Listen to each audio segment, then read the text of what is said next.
So చెప్పండి అన్న, మీరు కనుక వన్ డే సీఎం అయితే ఏం చేస్తారు? నేను కనుక వన్ డే సీఎం అయితే దేశాన్ని, ఈ రాష్ట్రాన్ని మొత్తం దోచుకుంటావయ్యా. ఎందుకంటే ఇప్పుడున్న రాజకీయవేత్తలు అంతా అదే చేస్తున్నారు కదయ్యా. ఇంత మంచి అవకాశం నాకు వస్తే నేనెందుకు వదులుకుంటా చెప్పు. ఎందుకంటే ఒక జాబ్ చేస్తే అందులో ఎన్ని ప్రాబ్లమ్స్ ఉంటాయో నాకు తెలుసు. ఎందుకంటే మంత్లీ నాకు ఒక 20K వస్తున్నది కావచ్చు అంత కొడితే. దానికోసం నేను కష్టపడి చదివి ఈ జాబ్ తెచ్చుకొని ఇవన్నీ చేస్తున్నా. సో ఫ్రీగా ఇప్పుడు రాజకీయవేత్తలు ఏం చేస్తున్నారు, ఫ్రీగా రాష్ట్రాన్ని అంతా దోచుకుంటున్నారు. సో అంత మంచి ఛాన్స్ వచ్చినప్పుడు నేను కూడా యూజ్ చేసుకుంటా కదా భయ్య. అంతే కదా. ఇప్పుడు అందరు ఇప్పుడు ఉన్న రాజకీయవేత్తలు ఏం చేస్తున్నారు, ఏమైనా చేస్తున్నారా మీరు చెప్పండి? మీరు చేస్తున్నారా, ఏమైనా చేస్తున్నారా? సో నాకు అంత మంచి అవకాశం వచ్చినప్పుడు మొత్తం రాష్ట్రాన్ని ఎంజాయ్ చేసి అంతే తీసుకొని వెళ్ళిపోతాను నేను.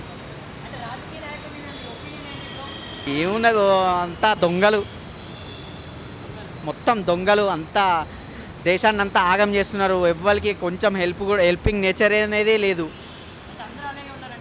అందరూ అని చెప్పలేను, కొందరు ఉన్నారు. 90% పీపుల్ అయితే మొత్తం అలానే ఉన్నారు. రాజకీయం అనగానే ఇప్పుడు మనకు గుర్తొచ్చేది ఏంటంటే మొత్తం దోచుకోవడమే, అంతకు మించి వేరే మీకేమైనా ఒపీనియన్ ఉందా? అంతే కదా, మొత్తం అదే చేస్తున్నారు ఇప్పుడు ఉన్న రాజకీయవేత్తలంతా.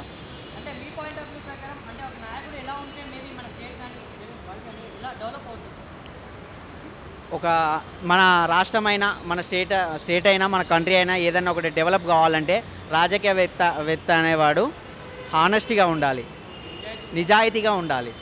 అలా అయితేనే మన దేశమైనా రాష్ట్రమైనా ఏదైనా బాగుపడుతుందండి. క్షేమాన్ని కోరుకోవాలి. తను ముందు ఉంటూ ప్రజలను కూడా ముందుకు నడిపించేవాడే నాయకుడు నా దృష్టిలో. కానీ ఇప్పుడు ఈ జనరేషన్లో అలా లేదు, మొత్తం స్మాష్.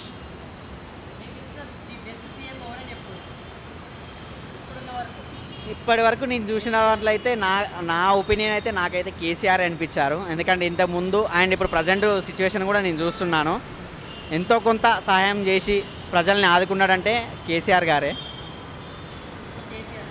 నాకైతే కేసీఆర్ నా దృష్టిలో వరకు అంటే ఎంతో కొంత సహాయం అయితే చేసిండు ప్రజలకి.